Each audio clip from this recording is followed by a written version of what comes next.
मुझे एहसास हो रहा है इस बात का कि इस स्कूल के प्रांगण में मेरे आने से या मेरे द्वारा कथा गाने से, हमारे शर्मा जी के आयोजन से हमारा पूरा का पूरा नजबगढ़ क्षेत्र जो है इस समय प्रसन्न है, अंदर से आनंदित है।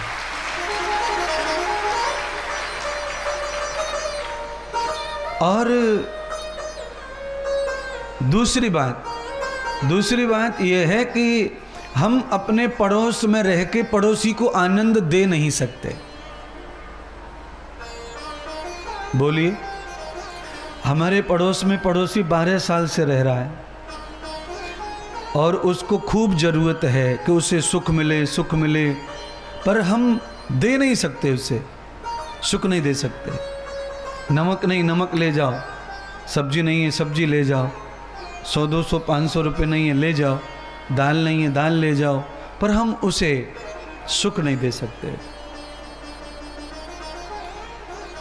ये केवल और केवल सत्कर्म और साधु के अंदर ये गुण होता है, और ये केवल और केवल कथा आयोजन करने वाले यजमान में ये गुण आ जाता है कि वो किसी को सुखी कर सकता है, वो सुख दे सकता है, वो आनंद दे सकता है, किसी के दुख कम कर सकता है, किसी की चिंता कम कर सकता है।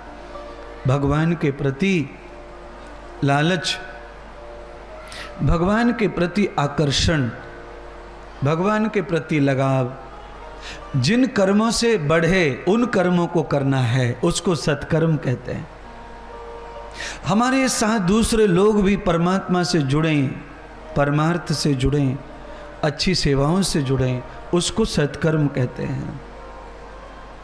महर्षि दयानंद कहते थे, दूसरे की खुशी, दूसरे की उन्नति में जो अपनी खुशी, अपनी उन्नति समझता है वो मनुष्य है, और मनुष्य वही है जो दूसरों के कल्याण के बारे में सोचता है। परहित सरस धर्म नहीं भाई, परहित सरस धर्म नहीं भाई, पर पीड़ा सम अदमाई। दूसरों का हित करने के बराबर धर्म नहीं, और दूसरों का अहित करने के बराबर अधर्म नहीं। इसलिए अपने स्वार्थ के लिए दूसरों का कोई अहित कर रहा है, वो इस मानव के चोले में राक्षस है, कपटी मुनि है। इसलिए भागवत और मैं और भगवान ये तो आज्ञा नहीं देंगे ऐसा कर्म करने की कि आप अपना अच्छा करें और दूसरे का अच्छा ना सोचें। ये मानवीय कर्म नहीं है, ये मानवता नहीं है, इसमें मानवता झलकती नहीं है। इसीलिए कथा को लौट करके सुनने की कोशिश करें। मैंने कथा छोड़ी थी, मैं बता रहा था कि माता पिता की संपत्ति पर पुत्र आदि को लालच नहीं करना चाहिए, और उसके ऊपर कॉन्फिडेंट नहीं रहना और विश्वास नहीं रखना कि मेरा तो क्या सब मम्मी पापा का है, मेरा तो मौज ही मौज है, अब मुझे क्या ज़्यादा टेंशन लेना है। ये ऐसा नहीं सोचना। माता पिता की पूजा को, माता पिता के धर्म को, माता पिता के नाम को और माता पिता की संपत्ति को, औलाद को 100 गुना बढ़ाना चाहिए। कितने गुना? 100 गुना बढ़ाना चाहिए। तो फिर पुत्र ऋण से उऋण हो सकता है, पुत्री ऋण से उऋण हो सकते हैं। कई पुत्र हैं ऐसे जो माता पिता से ज़्यादा धन कमाते हैं, पर वो उऋण नहीं होते। क्यों नहीं होते? क्योंकि मैंने कहा नाम, उनकी पूजा, उनके धर्म को भी आगे बढ़ाओ। धन तो 80% बच्चे आगे ज़्यादा बढ़ाते हैं पिता से। 100 में से 80 बेटे ऐसे हैं जो माता पिता से धन ज़्यादा कमाते हैं।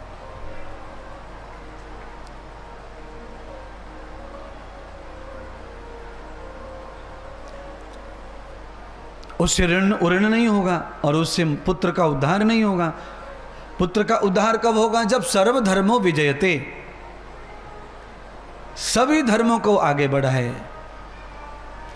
माता पिता पूजा पाठ करते थे, मम्मी पापा दोनों चले गए, स्वर्गवासी हो गए, अब पूजा पाठ घर में नहीं होता है, ये माता पिता का धर्म रुक गया। अब बेटा चाहे चेन्नई में रहकर कितना भी धन कमाए, कितना भी बड़ा इंजीनियर हो, कितने भी बड़े बड़े पुल बनाए, पर माता पिता की आरती बंद हो गई है, तो उस आरती की वजह से अब उनको यश कीर्ति जो मिलना है वो नहीं मिलेगा। तुम्हारे घर में जो वैभव आना है, धन आना है, वो आएगा, पर वो सुख नहीं लाएगा, शांति नहीं लाएगा, क्योंकि आप एक पैर पर चल रहे हैं, और एक पैर पर चलने से आदमी चल तो सकता है पर लंगड़ा कहलाता है। और धर्म लंगड़ा नहीं अच्छा लगता।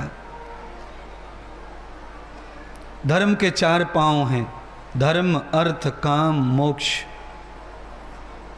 और ये चारों पांव धर्म के सिद्ध होने चाहिए, तो धर्म खड़ा हुआ दिखता है, स्टेबल दिखता है, मजबूत दिखता है।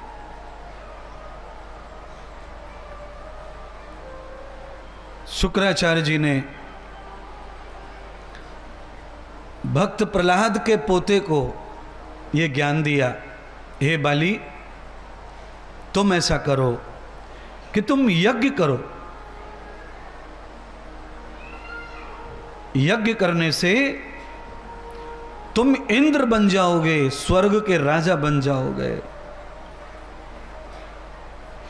और मैं आपको बताना चाहता हूं, मैं कहां का राजा हूं मुझे नहीं पता, पर मैंने विद्या अध्ययन करते समय से लेकर निरंतर एक भी दिन बिना छोड़े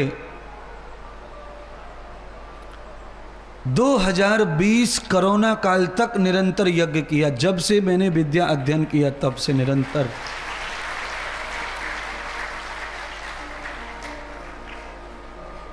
अग्निहोत्री यज्ञ, आकाश, वायु, पृथ्वी, समुद्र, अग्नि, ये सभी शुद्ध हो जाएं, उसके लिए यज्ञ करें। देवताओं का आहार है यज्ञ, गीता अनुसार देवता यज्ञ का भोजन करते हैं, और वो सभी देवता मनुष्य के शरीर में रहते हैं, इसीलिए मनुष्य जो खाता है वो देवताओं को प्राप्त होता है। इसीलिए मनुष्य को भी यज्ञ करके, भजन करके, पूजा करके भोजन करना चाहिए, तब देवता तंदुरुस्त रहेंगे। अर्थात आँख तंदुरुस्त रहेंगी, कान तंदुरुस्त रहेंगे, नाक तंदुरुस्त रहेगी, जीवा तंदुरुस्त रहेगी, चमड़ी तंदुरुस्त रहेगी।